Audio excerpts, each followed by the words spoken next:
Francisco before the Cal Palace. We're playing there before San Jose's rinks built.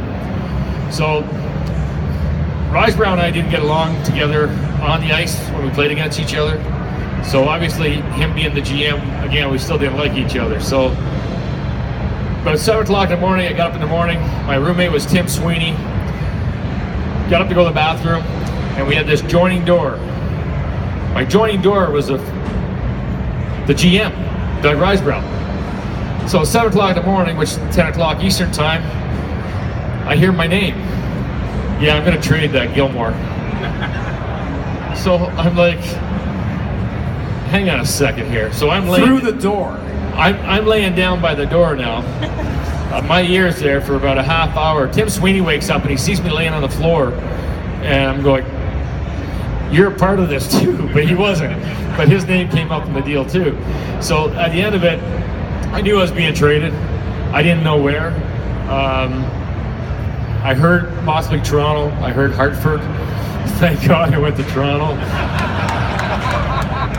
But I had no idea. And again, all the guys that were kind of in the deal, except Kent Vanderbilt was a young kid. Everybody else had contract issues, and that's why we were all down. Okay, so you come to Toronto, you walk in the dressing room, it's Wendal's team. What's your perception of the Leafs at that time? We're sitting on the bus. Oh, okay. He's in the hotel room laying on the floor. So now the trade's announced. I think we might be on a road trip in Minnesota or somewhere. So the whole team, they say, hold the bus. The whole team's sitting on the bus. Can't go anywhere, nobody knows why. Coaches aren't on, manager's not on. And one by one, they call guys off that were traded.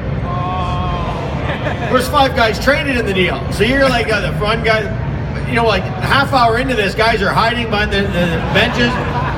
Who's the next guy? But we still don't know who's coming back. We just see guys leaving and then, okay, off to the next town. We had no idea the scope of the trade, the size of how many moving parts there were, but we were on a trip and they were just pulling guys off the bus, and we didn't know where they were going. And so that whole year, and that's where Cliff Fletcher is probably one of the, I can't imagine that year, like that deal, late 90 and early 92, Damphus to Edmonton to get Grant Fuhr, and then Grant Fuhr goes for Dave Andrechuk. Felix Potvin comes up as a rookie and steals the show and becomes our goalie. Glenn Anderson comes in. We have just Foligno comes in as another captain added.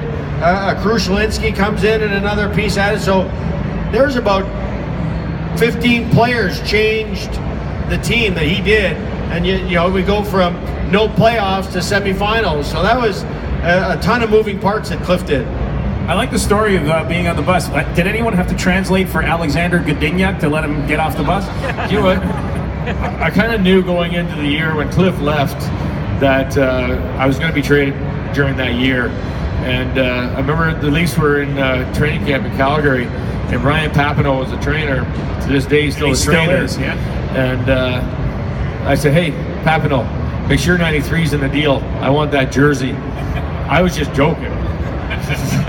And he was in the deal. Okay, so let's talk about 93 and the number, and I'll ask you this question too, but why did you go from 39, which you wore in Calgary, to 93?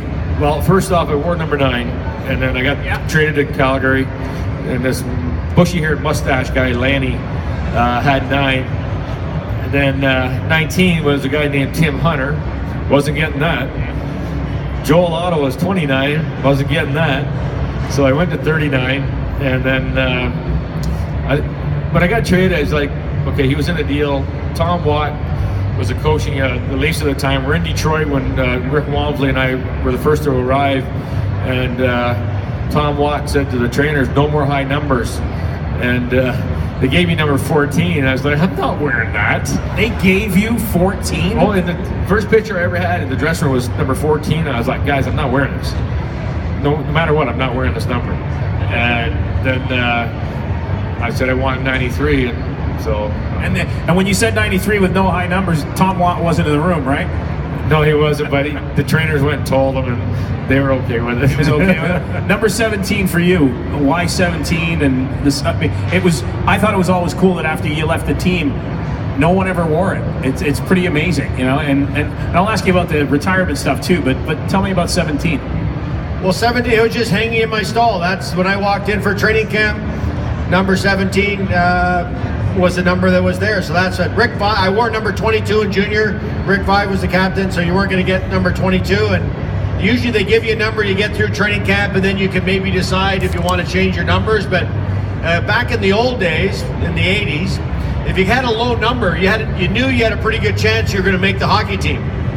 Every time I tried out for Team Canada in 87, I was number 47. Odds are I'm not making the team.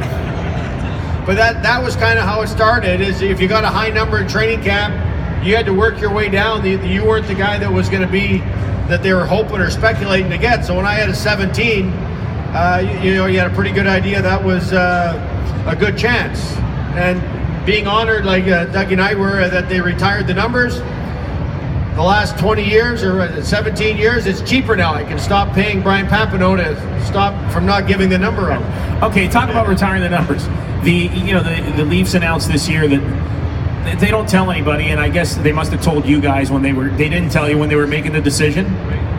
It was what I heard. It was in the works for 2 years, and we were going because they were taking the banner. They took the banners down, and they were raising the new banners. So they wanted us that were around to come to it, and then about 10 to 6, Brendan Shanahan came in and showed us a video and said, "Your numbers are retired." And him and I looked at each other going, "Really?"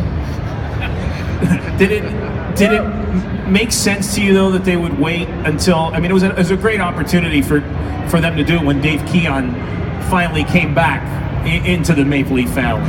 Well, it's a huge honor for all of us that had it done, and the whole thing with Davey Keon going number 1, his statue going out front, him coming back, and him being one of the greatest, if not the greatest guy that's played here during those Cups times. It just really, in that room when they announced it before we went on the ice, and you got to look at the faces of Davey and George Armstrong and Johnny Bauer and these guys, and that it really meant those are the guys that won the Cups, and they had the dynasties, so it meant a lot, and it felt great to be a part of those guys, Daryl and Boria and stuff, the wars they went through. So it was fun and a huge honor to be a part of that group.